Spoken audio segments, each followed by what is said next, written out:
My name is Dan MciLRoy and I'm a member of the Sedona City Council. Well, I was elected on, March 9th. We were seated, I think, on May 25th. It's been challenging, it's been fun, and it's been intensive in the sense of preparations, research, but I've enjoyed the process. Well, I'm retired from Phoenix. I was a prosecutor with Maricopa County Attorney for 27 years. I've never been so busy since I retired. As I understand it, ADOT was requested by the city of Sedona a couple of years ago to do a pedestrian traffic safety study of nighttime activities on 89A. And they came back with their recommendations, and what was interesting is the continuous roadway lighting was way down the list. Lowered the speed limit, installed crosswalks, a traffic light at Dante, medians, and then continuous roadway lighting way at the bottom. But they jumped on the lighting because they got federal funding for $2 million as a safety issue, and that's what they've been pushing. It doesn't contribute significantly. It's like 4% out of 100 for nighttime pedestrian traffic safety. All lawyers who pass the Arizona bar take a case or take a course called torts, and in the tort curriculum it teaches you about liability, negligence, burden of proof, things like that. And in order for the DOT to be held pecuniarily liable for an accident on 89A daytime or nighttime, you would have to show that the Department of Transportation breached a standard of care.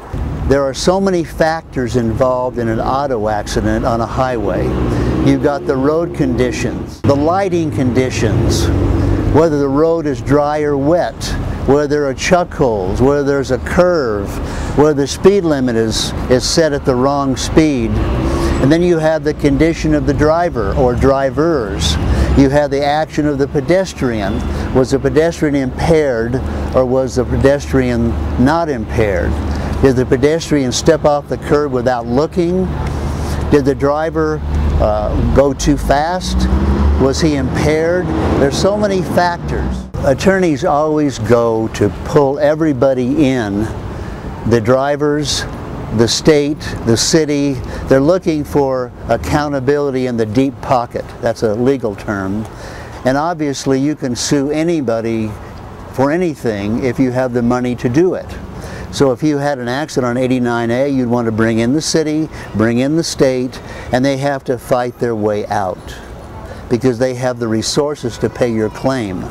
But of course drivers have insurance, hopefully, and even pedestrians may have some kind of insurance. So there's a lot of other factors involved apart from just going after the DOT. We study the accidents in Sedona, daytime, nighttime.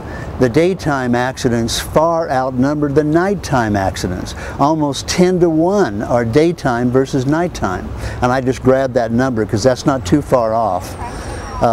Again, for a plaintiff to succeed in a civil tortious action for damages, the DOT has to be proven to have been negligent in something that they were aware of, and they could say, well, we were aware that the conditions are dark, but again, when the policeman investigates, he's got to determine how much lighting had a factor. It could be impairment, it could be speed, it could be violating traffic laws of all sorts, it could be the pedestrian who doesn't look both ways. A lot of things come into play, and DOT is like a passive player. They're just there, and unless it can be shown that they violated a standard of care by not maintaining the highway or other things, they probably will not be held liable. The Federal Highway Administration has funds for traffic safety, and if the DOT can hang its hat on nighttime lighting as a safety issue, they can get the $2 million for the 96 continuous streetlights.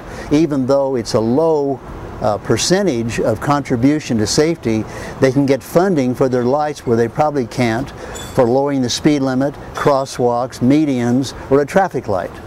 So it may be an economic decision. I've heard that the federal money has an expiration date, and if you don't move within that time frame, it goes away. So they have pressures on them or the money will disappear. So they've given us some pretty short deadlines. August 15th to start negotiating, and January 15, 2011 to make our decision. And it could be based upon the money going away. But again, continuous streetlights were only about 4%. I think for the DOT to claim that they have to force our city to accept 96 continuous streetlights as a safety issue is a non-issue. They have not been able to show statistically in all the studies of this country that people have quoted where streetlights have contributed anything to nighttime traffic safety. Some cities have taken them down or turned them off because they don't have a contribution. So for them to force us either to take the lights or to take back the road, I think is arbitrary and capricious and an abuse of their authority and power. And they really should let us make a decision for ourselves and not being forced by their belief in spending $2 million of federal money.